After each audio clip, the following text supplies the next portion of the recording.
former Israeli intel official claims Jeffrey Epstein, Ghislaine Maxwell, worked for Israeli intelligence. Well, that shouldn't surprise us in either case, and certainly not with Ghislaine Maxwell, because her father, Bob Maxwell, was a known operative with Israeli intelligence, in other words, death cult intelligence, called Mossad. In fact, they killed him on his yacht, which was named the Lady Ghislaine, when he became a problem for them. But before that, he was a long-time operative, Bob Maxwell being a businessman, not a very good one, and a media mogul who owned the Mirror newspaper group in Britain. And he was an MP at one time as well, you know. So he ticked every box. Anyway, this is the story. Since the apparent death of by suicide, so it's claimed, some people suggest it was a cover for getting him out of there alive, in a Manhattan prison, much has come to light about his depraved activities and methods used to sexually abuse underage girls and entrap the rich and powerful for the purposes of blackmail. Epstein's ties to intelligence, described in depth in a recent Mint Press investigative series. Mint Press, very good website, by the way. There's a lady on there called Whitney Webb, who's an outstanding journalist and investigator of this whole Israeli network, have continued to receive minimal mainstream media coverage, which has essentially moved on from the Epstein scandal, despite the fact that his many co-conspirators remain on the loose. That's the thing, you see.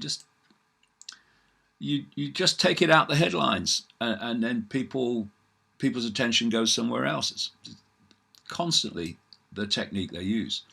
For those who have examined Epstein's ties to intelligence, there are clear links to both US intelligence and Israeli intelligence, leaving it somewhat open to debate as to which country's intelligence apparatus was closest to Epstein and mostly involved in his blackmail sex trafficking activities. Well, this is the point.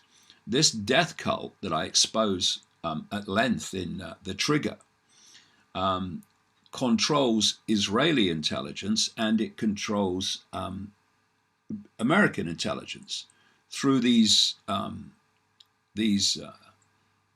networks that operate within those organizations. In terms of Mossad, that totally control it.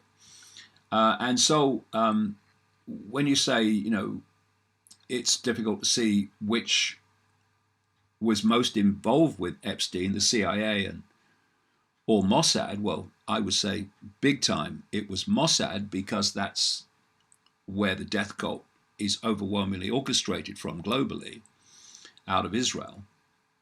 But the CIA at the death cult level is the same organization as Mossad. This is how it works. So basically, it's one organization, it's not two.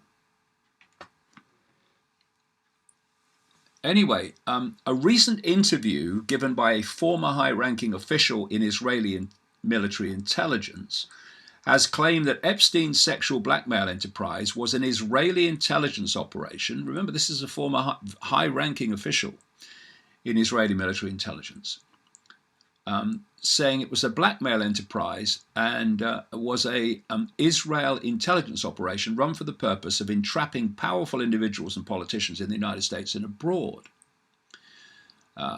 In an interview with Zev Shalev, former CBS news executive producer and award-winning investigative journalist for Narrative, the former senior executive of Israel's Directorate of Military Intelligence, Ari Ben Menesh, claimed not only to have met Jeffrey Epstein and his alleged madam, Ghislaine Maxwell, back in the 1980s, but that both Epstein and Maxwell were already working with Israeli intelligence during that time period. They found a niche, he said.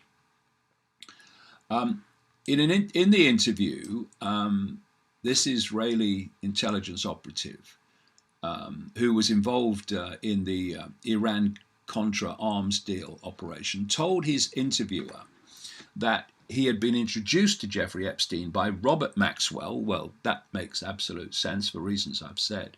In the mid-1980s, while Maxwell's and Ben Mashish's involvement with Iran-Contra was ongoing, Ben Menashe, pronunciation, did not specify the year he met Epstein, but he told his interviewer, he, Maxwell, wanted us to accept him, Epstein, as part of our group. I'm not denying that we were at the time a group that it was Nick Davies, the foreign editor of the Maxwell-owned Daily Mirror. It was Maxwell, it was myself, and our team from Israel. We were doing what we were doing, manipulating for Israel. Davies and Ben Menashe were involved in the transfer and sale of military equipment and weapons from Israel to Iran on behalf of Israeli intelligence during this time period. So you see, the whole public story is about everything is just a cover. So here you have this high-ranking intelligence operative in Israel confirming what many of us have known for a while, which is that this Epstein operation was Mossad and a blackmail operation, and the same's going on in other parts of the world. Jimmy Savile, the record-breaking paedophile, exposed in Britain, was, as I've said, but the mainstream media don't cover this bit, was procuring children for the rich and famous, and that was also an Israeli Mossad, British intelligence, blackmail operation to get people compromised so they then do what they want. Because Savile was extremely close to Israel and the leaders of Israel. Something else that is so rarely reported. And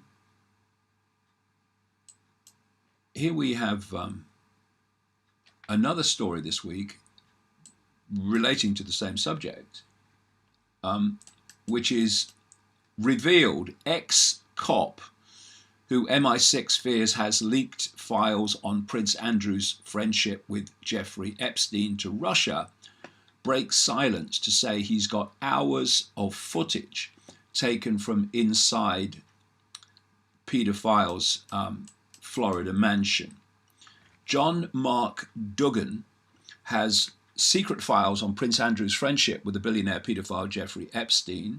The former Florida cop has been in Moscow since 2016 when he sought asylum to avoid arrest in the US for alleged computer hacking. Although he didn't work on the original Epstein investigation, copies of the original files were secretly given to him by a colleague. British intelligence chiefs fear he has leaked the secret Andrew files to the Kremlin.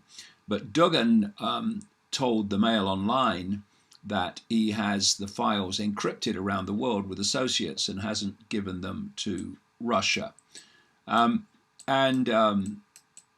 course, the other part of this story, which relates to Britain and indeed affects the whole story in general, is the connection between Prince Andrew and Jeffrey Epstein, which was fundamental.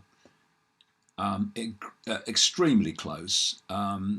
It's come out that not only did Prince Andrew visit many times the Epstein mansion in Manhattan, but also his island in the Virgin Islands and also his home in Paris. The guy is up to his neck in this. And again, where is the police investigation into Prince Andrew, given the scale of the evidence that's already come out? They've announced they're not going to investigate him and that's how the system works.